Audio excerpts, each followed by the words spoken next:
Hello, Nepo babies. Sorcerers are the D&D casting class all about inherent magic. They can cast spells not through the power of bragging about their PHP like wizards, or because they signed up for a magical pyramid scheme like warlocks, but because their grandma got lucky with a dragon, or something worse. And it's the class that has, to me, the best gameplay and the worst flavor of any D&D class that can actively lead sorcerer characters to be literally poisonous for the game. Oh, I had almost gagged just then. Why? How?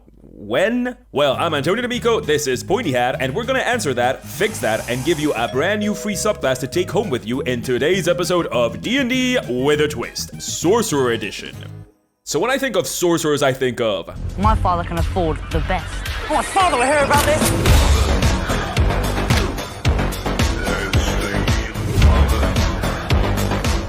Sorcerers are for people with main character syndrome and those that pulled themselves by their bootstraps thanks to a small loan of $1 million.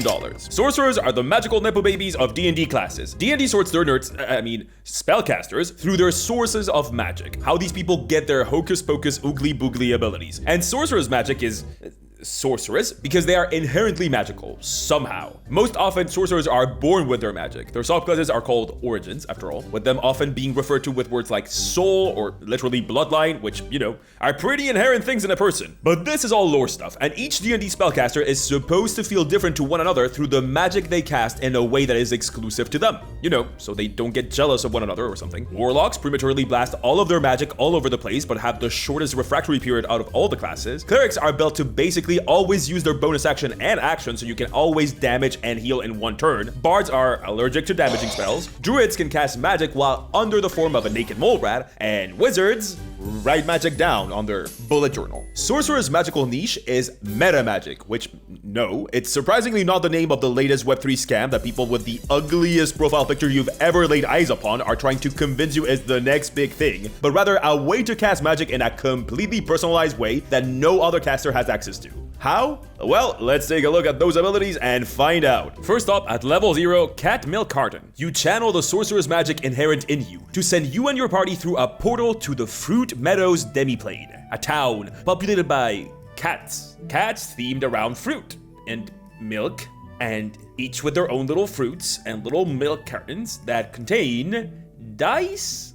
Oh, this must be an exclusive ability for Cat Milk Carton sorcerers. And for you, if you back Fruit Meadow Milk Cartons, objectively the cutest D&D dice set I have ever seen in my entire life, who is sponsoring this video. Look at this, look at this. Each dice set comes with its own thematic box that has a little pin of a cat, a vinyl sticker, and the dice set that is associated with each of these cats. Actually, I cannot decide between Ollie Orange, because orange is my favorite color, and Stella Strawberry, because yes, pink and white looks cute, but it weirdly enough reminds me of vampires. Luckily, I don't really have to pick between the two, because the Kickstarter that is going on right now for this makes it super easy and financially responsible to buy more than one little carton dice set with the Kickstarter exclusive deals they have going on. I think these would make for amazing gifts, either to yourself, because you're worth it, or to a friend. I feel like we all got a friend that would commit, I don't know, a war crime or two over these. Or maybe you are that friend. Whatever the case may be, if this sounds interesting, go check out the Fruit Meadows Milk Carton Kickstarter. It's the very first link in the description. And now that we have all acquired our cats, onto actual sorcerer abilities, starting with...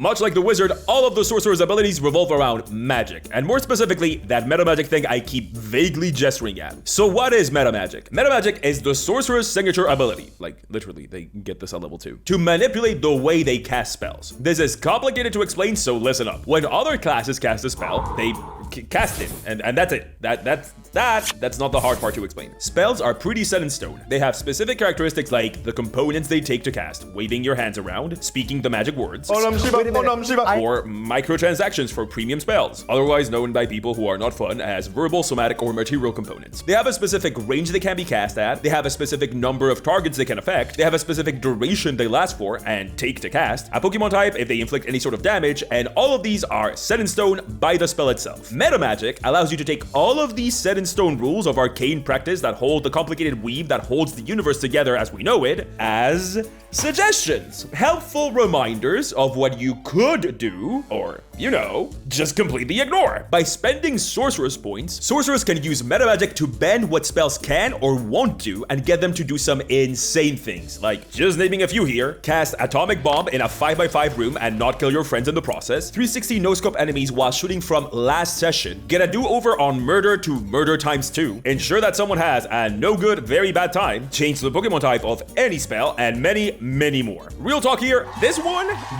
right here is my absolute favorite. Meta Magic is my favorite spellcasting ability. I don't play often, I'm one of those sickos that likes to DM more than to play, but the thing I have the most fun with when playing is coming up with clever ways to use spells, especially ways in which the spell is not traditionally used for. I've used Tiny Hot to hold open a door and block a passage, I've used Command on a puzzle, I've used Unseen Servant in scary ways that we don't talk about since the incident. Meta Magic takes all of that enjoyment and multiplies it by literally making it a core class feature. I love it. And yet, I basically never play Sorcerers. Why? Well, let me tell... wait.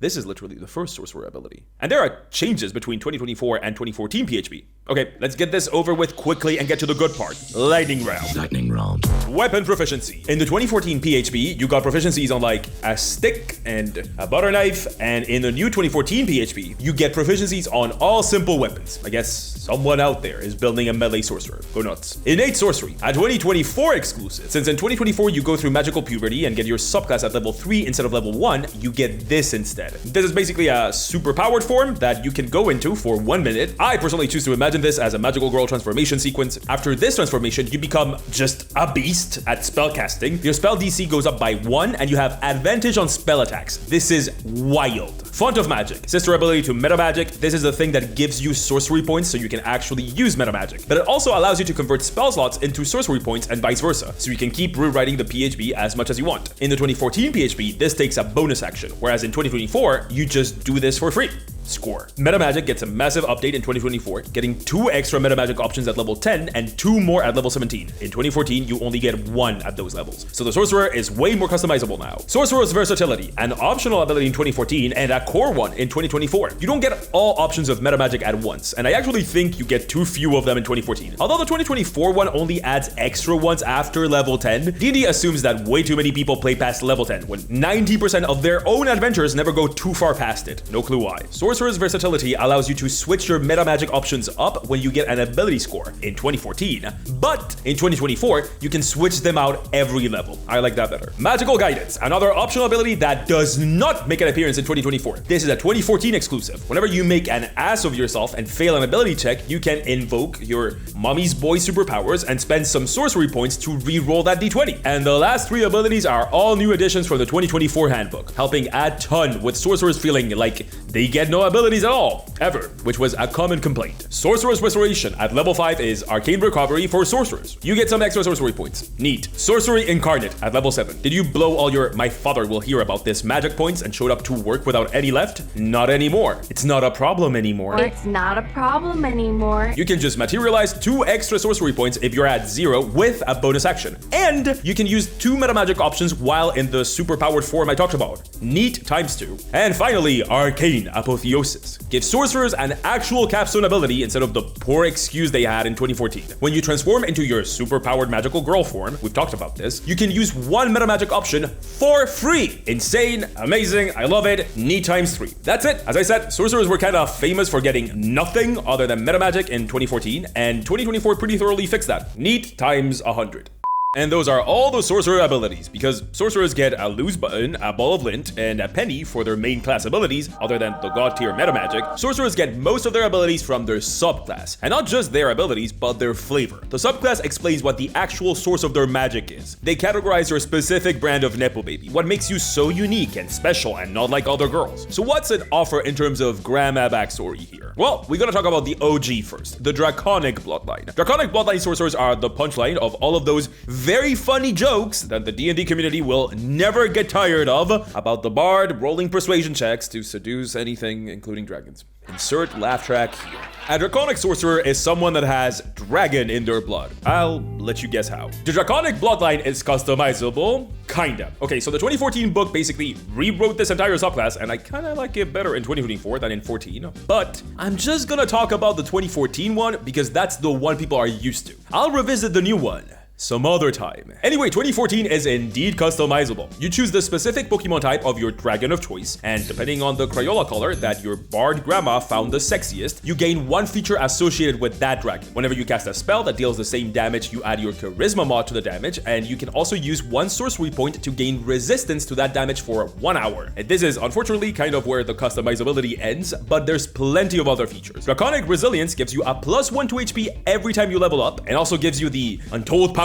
of the legendary Draconic Rash, making your AC equal 13 plus your dex, but only in a nudist colony. This might not seem like much, but sorcerers are over there with wizards in the literally the lowest HP in the game corner, so they need all the help they can get. You also get to sprout wings at level 14, with a very in-depth description of how exactly this affects your clothes.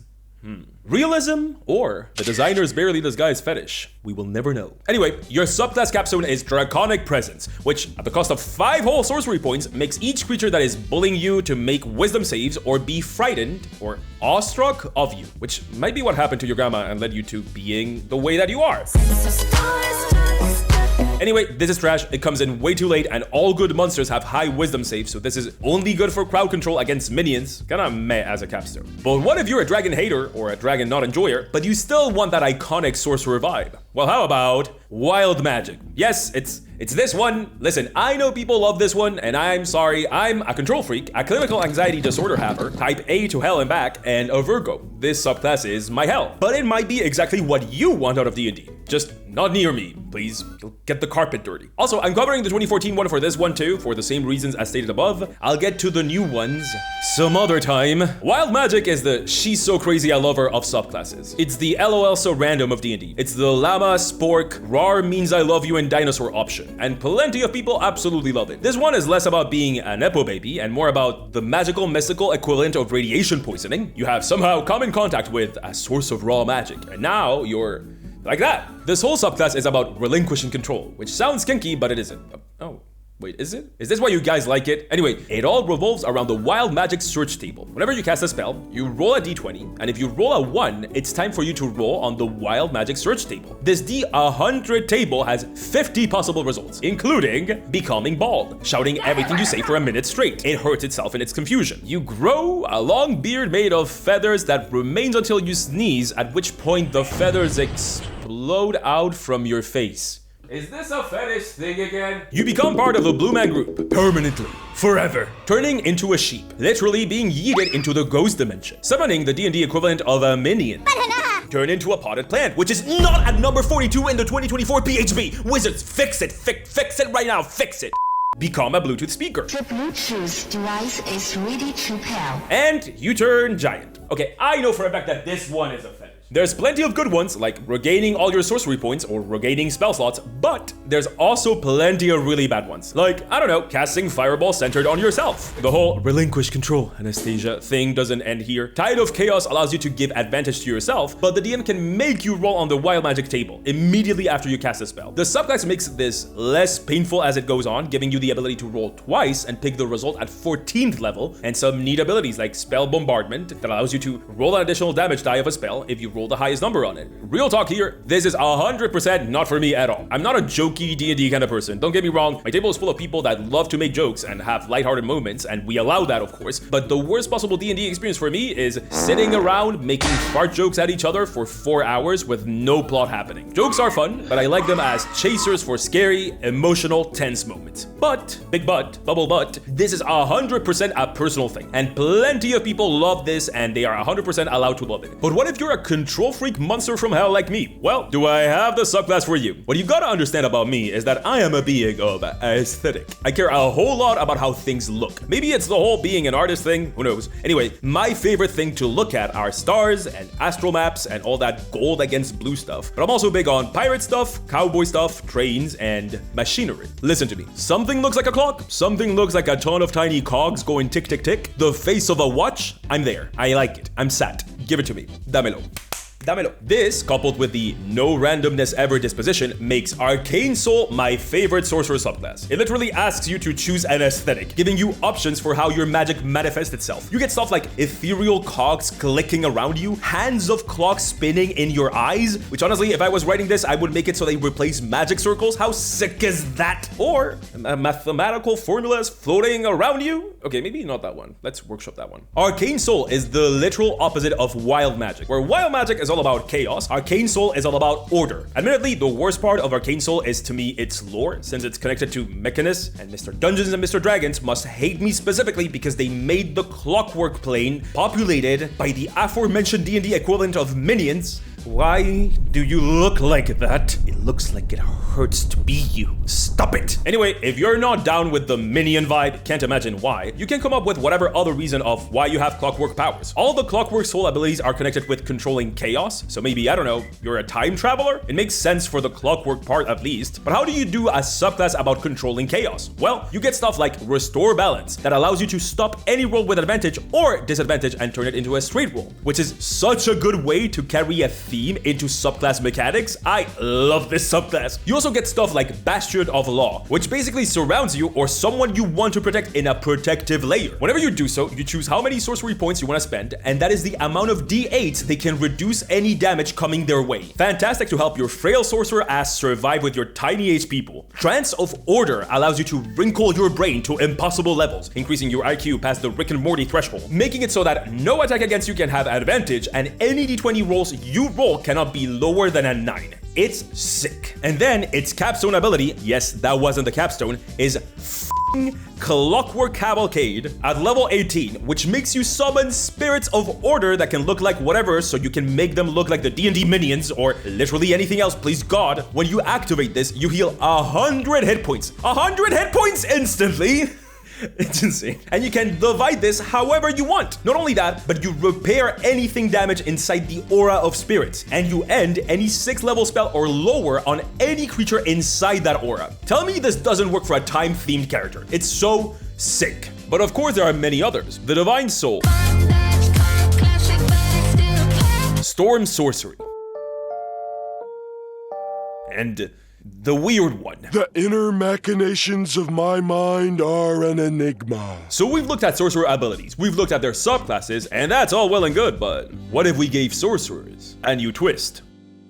So you want to play a sorcerer. When that first started, I found it to be like incredibly annoying and boring, lame. Yeah.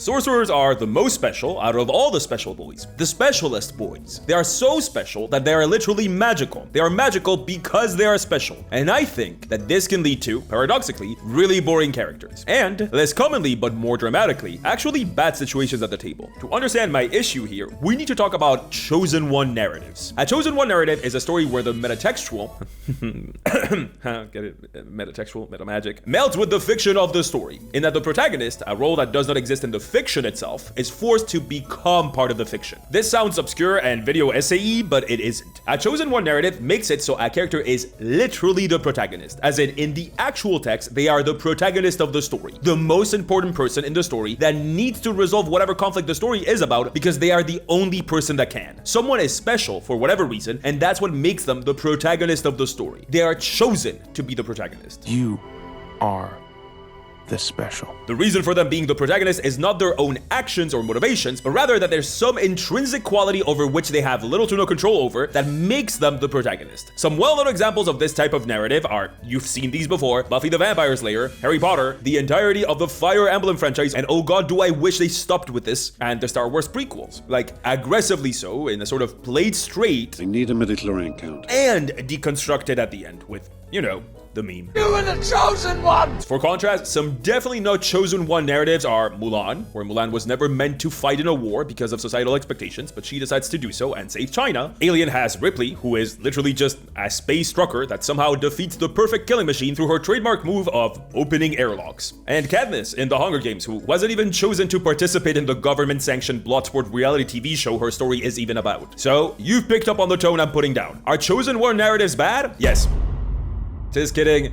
They're not necessarily. I just find them horribly boring unless they actively deconstruct themselves in any way. But that's just an opinion, man. Why am I talking about this? Because Sorcerers feels like it's been engineered in a lab to make players give themselves this as a narrative. And if the DM follows up on this, it can lead to the Sorcerer becoming the main character of the D&D game extremely easily. And if you know anything about D&D, a game that is designed to be an ensemble cast of 4 or more equally important protagonists, having just one can cause problems. Nobody wants to play the supporting character in a D&D party, as in, not all the time. It's completely normal for the narrative to shift the weight each of the player has at any given time. If you go to the Hat Nation, where Cappy, the talking hat PC, needs to take back their throne and become the crown, ruler of all hats, it's normal for the narrative to shift and give more weight to Cappy then. But that's then and only then. For the main plot of the campaign, all PCs should have equal weight. And it's really, really easy and really, really tempting to make the Sorcerer character have more weight and be the special, be the chosen one. And suddenly, you're all playing second fiddle to the guy whose grandma banged a dragon because he was born with colored hair and anime rules dictate that he gets to be the protagonist. What I find even more pernicious with Sorcerers is that if the player is experienced and doing it right, it's even more likely for this to happen. Common D&D advice that I've given myself on this channel, is to check with your DM about what type of campaign you'll be playing, and if your DM tells you that the campaign is all about a war between good and bad dragons, no, stop it. Not this joke again. Stop.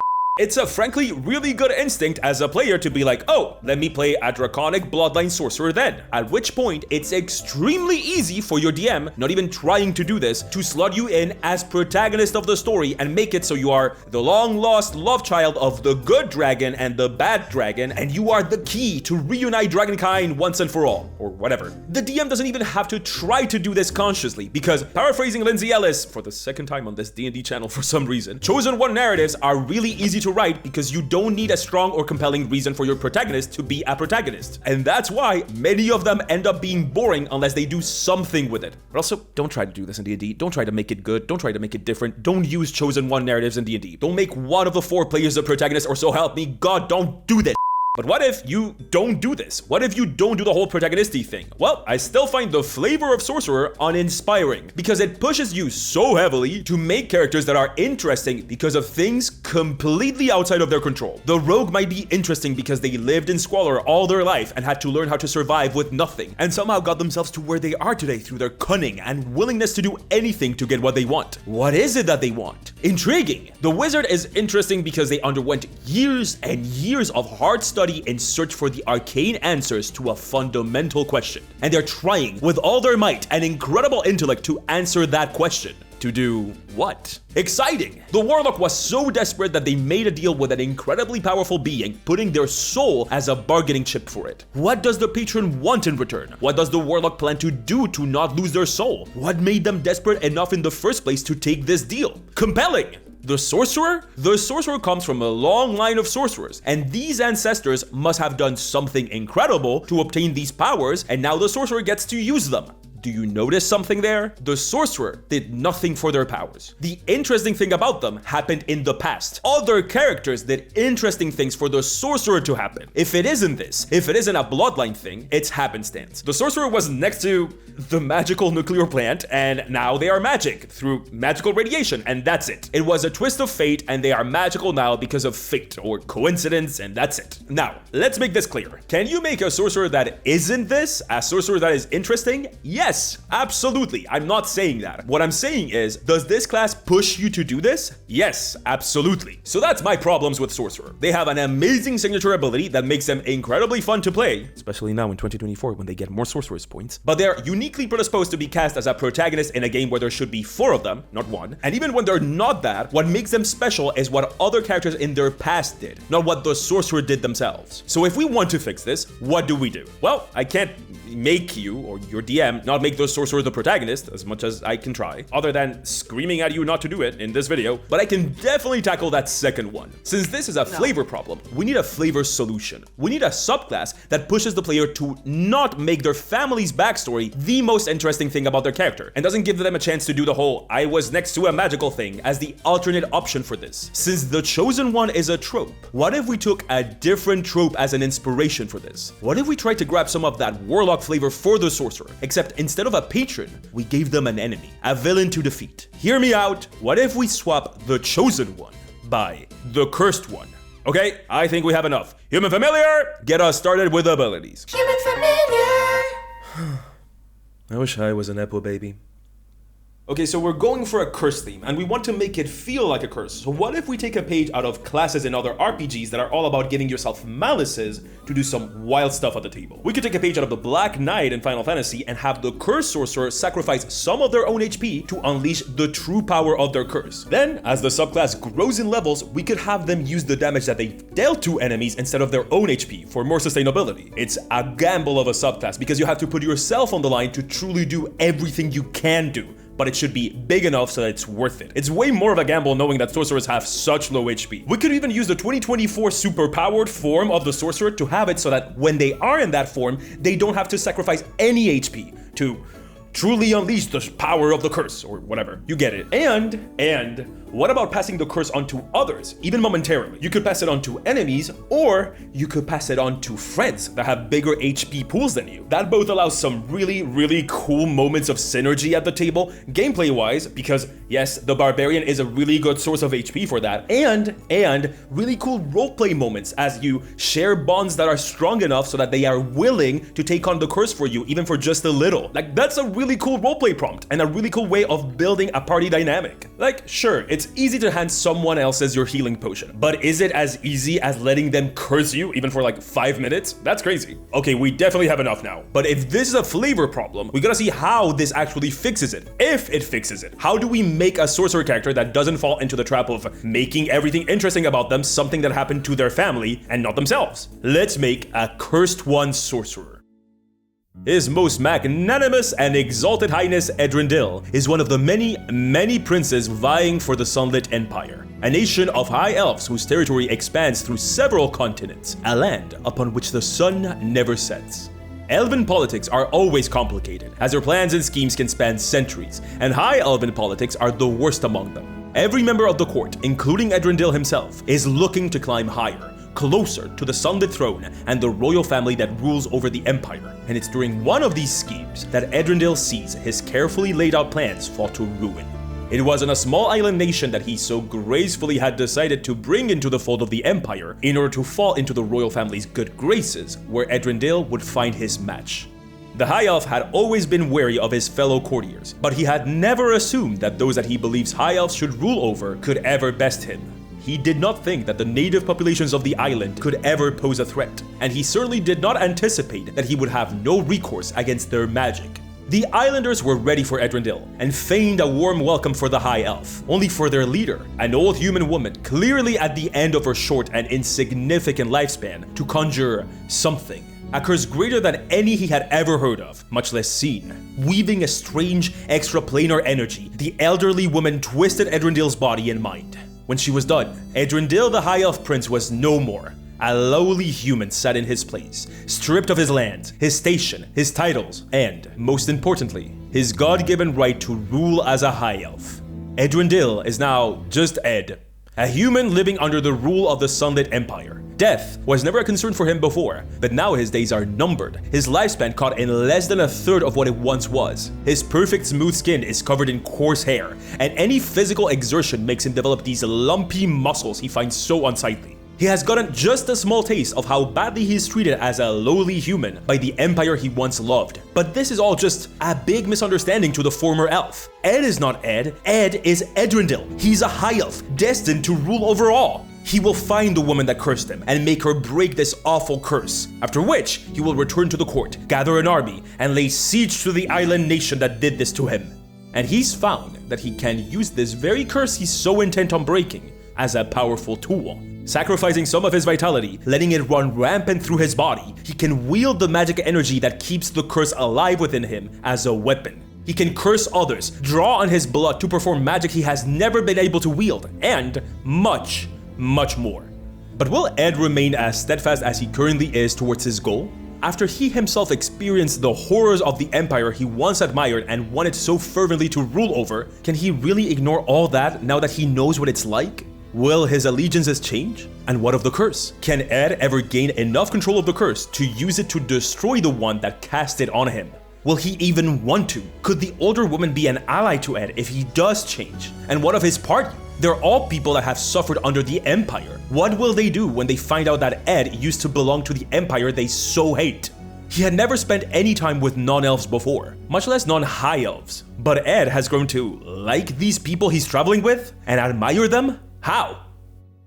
Okay, enough. I think that's really cool. Ed was not standing too close to magical uranium and got magical powers. The most interesting thing about Ed is not what his family did to get powers in the first place, and he's 100% an active participant in his current state. It borrows some of the strongest traits from the Warlock class in that it asks you a ton of questions to build your character. Who cursed you? Why? What is the curse exactly? Like, imagine if that was in the subclass itself, not just abilities, but like tables in the subclass to roll on who cursed you, to get you started with ideas. What about tables for possible curses that don't break the game mechanically, but give you so much flavor to roleplay? That would be so cool. And guess what? If you were a fan of my Sorcerer Lich and wanted to play someone that serves as their phylactery, guess what? This is a subclass for that. But you can also use it as something else, like in the example. It'd be sick if it existed. Someone should make it happen. And guess what? I have been cursed too by YouTube to give away free content at the end of all my videos. That's right, the Cursed Sorcerer's Origin is up for y'all to grab for 100% certified Pointy hat, free in the description of this very video. And you know what this means? That's right, I've done a video on every core class. I guess that means this series is over since I can't do subclasses for Artificers and Blood Hunters since they're not SRD. Or can I? But what if you just like sorcerers as they are? Well, if you like them so much, here's a whole dragon that is a sorcerer. Yep, the dragon itself. And it can make more sorcerers. Not how you think, weirdo. And if Warlock is more of your speed, but you still want a weird dragon connection, here's my video on Warlocks. It has a draconic pact Warlock. Okay, enough. Don't go insulting old mysterious women. Bye! Mwah.